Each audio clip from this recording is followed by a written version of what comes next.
¿Qué son los límites? En principio considero que son construcciones necesarias para la formación, para la constitución de una persona, de un ser humano, sobre todo para la construcción de sus psiques, ¿sí? ¿Por qué son tan importantes? Bueno, porque si no hubiera límites en un ser humano, entonces todo se desordenaría. El lenguaje, precisamente, viene a ordenar, a delimitar en el cuerpo de una persona, en el bebé que va naciendo, ¿sí? que nace y que aparece en este mundo, gracias al lenguaje, al ser atravesado por el lenguaje, ese cuerpo, ¿sí? que en principio es órgano, ¿no? empieza a ser delimitado y constituido a través del lenguaje, ¿sí? empieza a ordenarse, a formarse de otra manera, a tener otro ordenamiento que lo va a ayudar a caminar por la vida de diferente forma, ¿sí? La mirada, por ejemplo, es tan importante, tan fundamental, y acá hablo, claro, de la mirada del otro que nos constituye, que nos determina, sobre todo la mirada de la madre, la del padre por supuesto que también es fundamental, las de ambas funciones. Sin embargo, la mirada de la madre es la primera, ¿sí? Con la que se enfrenta ese bebé, ese neonato, que va a estar ahí esperando esa mirada para ser atravesado, para constituirlo, para empezar a ser nombrado de otra manera. Es decir, fíjate cuando sucede esto, ¿no? Cuando nace un bebé y empieza la mamá a decirlo, pero qué bonito te ves, mira el rollito que tiene, mira la carita que tiene, ¿no? Y le cuenta a alguien, pero mira los cachetitos y mira cómo es el cuerpecito, mira, te pareces al abuelo de tal, ya lo está constituyendo, ya lo está determinando, ¿sí? Es tan necesaria esa mirada, esa primera mirada, porque es la que va a determinar muchísimas otras cuestiones más adelante en ese bebé, niño, adolescente y posible adulto a formarse. Entonces, límites. Lo que me encuentro mucho en la clínica, sinceramente, son la falta de límites, tanto de la persona hacia la misma persona, de las personas por las que fue desarrollada, digamos, por las que se fue vinculando, y de esa persona, ¿sí? hacia otras personas, porque no sabían, porque nadie se los enseñó, nadie se los transmitió, porque hay límites muy frágiles, ¿sí? porque se tenía miedo, porque se quedó en un momento sin poder responder a algo traumático y sin poder defenderse, que es una manera de poner un límite. Entonces me encuentro mucho por miedo al rechazo. ¿Por qué? Porque esto es muy importante. El límite, en definitiva, es una frustración, implica una frustración. Tanto una frustración, es decir, yo pongo un límite al otro y voy a estar frustrando al otro. Entonces, no solo me frustro a mí, sino también que frustro al otro. ¿Y qué pasa? Entramos en un problema complicado. ¿Por qué? Porque si frustro al otro, entonces parece que el otro me puede empezar a querer menos, me puede rechazar, ya no me va a hablar de la misma manera. Son todas cosas que escucho en la clínica, ¿sí? Y sobre todo me voy a estar frustrando yo también de ese posible amor del otro, ¿sí? De lo que se juega en definitiva, que es el amor del otro, de la atención del otro, de que el otro esté presente para mí. Entonces, por eso es tan complejo poner un límite, ¿sí? Pero sí son necesarios. Son necesarios, repito, para la construcción psíquica, para la construcción de uno como sujeto, para la construcción física, porque la palabra también toca el cuerpo, ¿sí? Y va a delimitarlo. Y es tan importante porque eso va a marcar muchas cuestiones. Es como, mira, yo lo pongo de esta manera, me gusta explicar esta analogía. Quizás un poco silvestre, pero me gusta explicarla de esta forma para poder entenderlo. Sí, a mí me parece que es visual, ojalá que te pueda servir a ti. Pero yo lo pongo de esta manera. Imagínate que estás vas a comprar un terreno, ¿vale? Un terreno, supongamos que son de 10 hectáreas. Fantástico. Bueno, en principio es un terreno enorme de 10 hectáreas, ¿sí? Que parece que no está delimitado, es de todos, ¿sí? De todos los que, a los que les corresponden estas 10 hectáreas, ¿vale? Supongamos que fuera varios dueños, ¿sí? Entonces, yo compro una parte de ese terreno y yo digo, quiero comprar una hectárea, fantástico. El momento que yo empiezo a nombrar eso, y yo quiero, es decir, está puesto en juego mi deseo ahí, yo quiero comprar, yo quiero una hectárea de ese terreno, ya mi deseo está determinando y está recortando de esas 10 hectáreas una hectárea que la quiero para mí. Entonces, ¿qué va a pasar? Tengo que contratar un notario, un escribano, que a través de una escritura, ¿no? Y un plano pueda determinar cuál es esa hectárea. ¿Estamos? Y voy a tener que cercar de esa hectárea, de ese terreno de 10 hectáreas. Entonces, en la medida que yo lo empiezo a delimitar y lo empiezo a acercar, ya estoy construyendo un límite entre mi terreno y el resto del terreno. Entonces, yo ya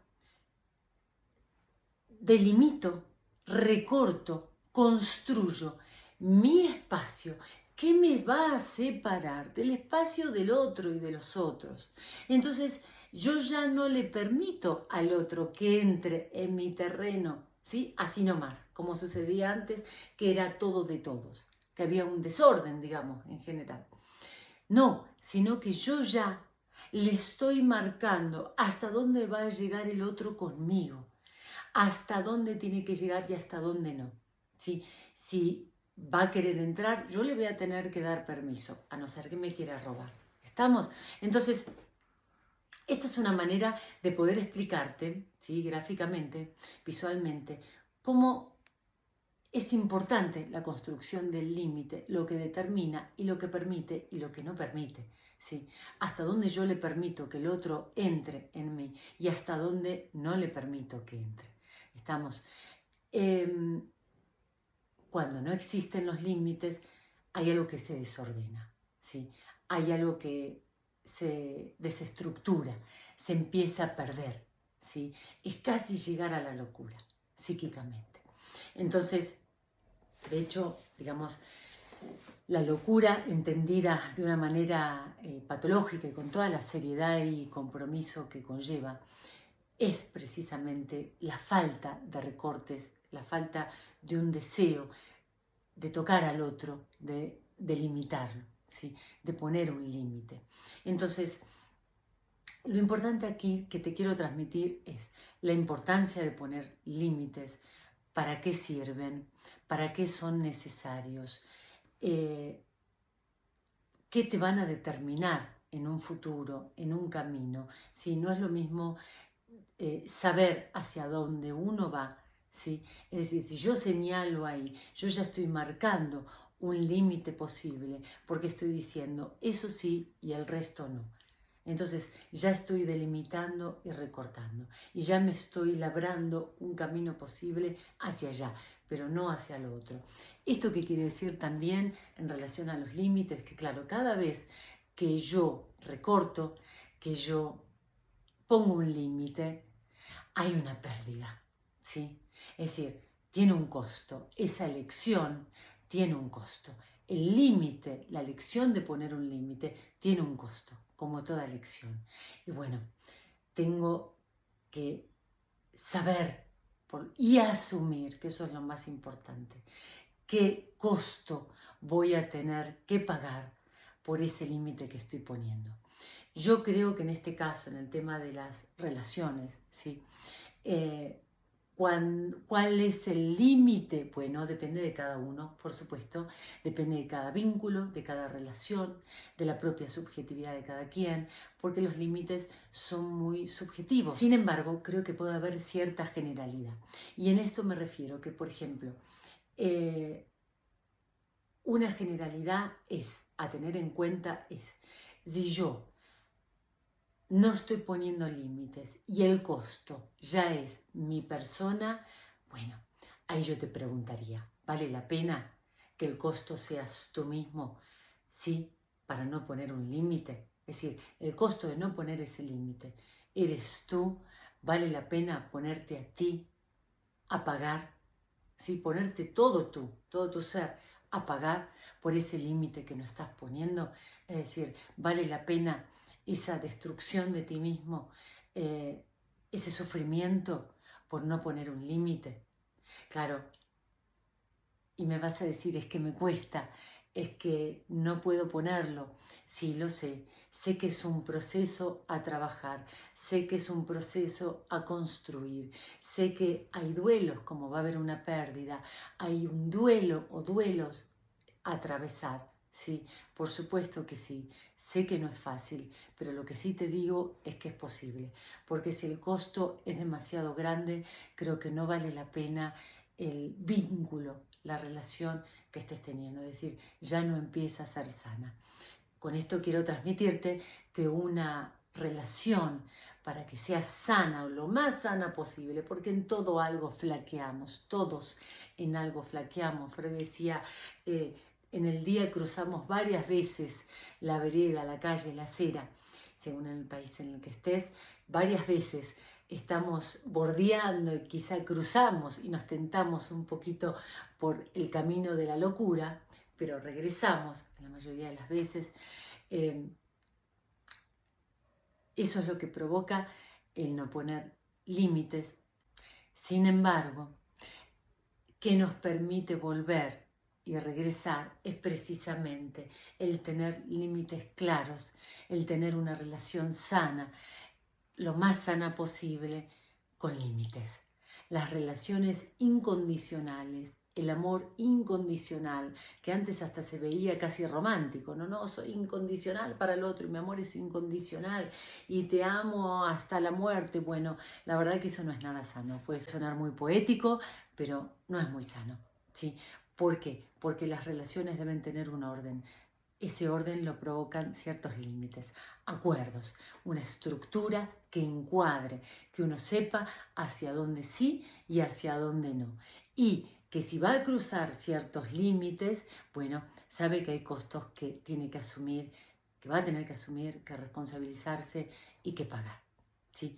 Entonces, cuando me refiero a pagar, es pagar de muchas maneras, por supuesto, no estoy hablando de lo económico. Pagar en lo simbólico. Sí, entonces esto es lo que te quiero transmitir hoy en relación a los límites. ¿Qué características tienen que tener los límites? Bueno, en principio te diría, por supuesto, de acuerdo al caso por caso, de acuerdo a la singularidad de cada quien, pero dos características importantes tienen que ser claros y específicos. Y a esto me refiero a que tienen que ser nombrados, tienen que ser dichos. No supongas nada. Yo a mis pacientes siempre les digo, no supongas. Sí, no supongas, es que sí, yo creía que el otro ya sabía lo que yo creía o ya sabía hasta dónde tenía que llegar. Bueno, no, hay que hablarlo, hay que nombrarlos, ¿sí? Hay que ponerlos en palabras y acordarlos con el otro. Tampoco se vale poner límites de manera autoritaria, es decir, yo quiero esto y tú tienes que hacer esto. Eso sería caer en un autoritarismo, ¿sí? Y eso tampoco va a funcionar. A la larga, esto va a provocar otras consecuencias que van a afectar al vínculo, a la relación y, por supuesto, a uno mismo. Entonces, límites claros, específicos, nombrados, ponerlos en palabras y negociarlos, acordarlos con el otro. Sí, tiene que haber un consentimiento de ambas personas. Precisamente cuando se atraviesan ciertos límites es porque no hay consentimientos claros, ¿sí? Otra cosa importante a tener en cuenta en relación a los límites, ¿sí? Que yo te quiero más bien, más que decir en este final, es preguntarte, que te preguntes qué límites crees que has puesto en tu vida, para qué te han ayudado. ¿Qué límite crees que todavía no has puesto? ¿Sí? Y necesitas poner. ¿A quién? ¿A quiénes? ¿En qué vínculos? ¿En alguno en particular? Y si no lo has hecho, ¿por qué? ¿Sí? ¿Te da miedo? ¿Te da miedo la pérdida? ¿Te da miedo cómo reacciona el otro? ¿Te afecta? ¿Te da miedo enfrentarte al dolor de la tristeza? ¿Sí? ¿Qué es lo que te está pasando ahí? en relación a no poner un límite necesario para ti, que parece que lo estás pidiendo. A veces uno lo pide a gritos y el otro no se da cuenta. Sobre todo esto pasa con los niños. Los niños piden a gritos límites que a veces los padres no nos damos cuenta. Y es que es necesario escucharlos, es necesario poner límites, es necesario para su construcción, para su estructuración, ¿sí? Para que sepan hacia dónde sí y hacia dónde no, para ordenarlos, para que tengan un rumbo posible, para que tú tengas un rumbo posible. Y quiero que también que te preguntes, si me lo permites, qué costo va a tener el límite que quieres poner, para que tú seas consciente de qué vas a tener que pagar, qué vas a perder, qué vas a tener que asumir, en pos de qué, de tu propia salud física, emocional, psíquica y por supuesto de crear, de generar un mejor entorno con las personas que te rodean, con las personas con las que te vinculas. Bueno, si te gustó, por favor, me encantaría escucharte, me gustaría muchísimo leer los comentarios. Si tienes alguna duda, pregunta, me va a encantar poder leerte. Si te gustó, por favor, también dale like para que otras personas puedan ver este video. Hay muchas personas que les puede ayudar, entonces va a poder llegar a otras personas. Y también te invito a que te suscribas al canal porque voy a estar subiendo más información en relación a la psicología clínica, al coaching ontológico, a lo que te pueda ayudar a ti en tu camino de transformación. Muchísimas gracias.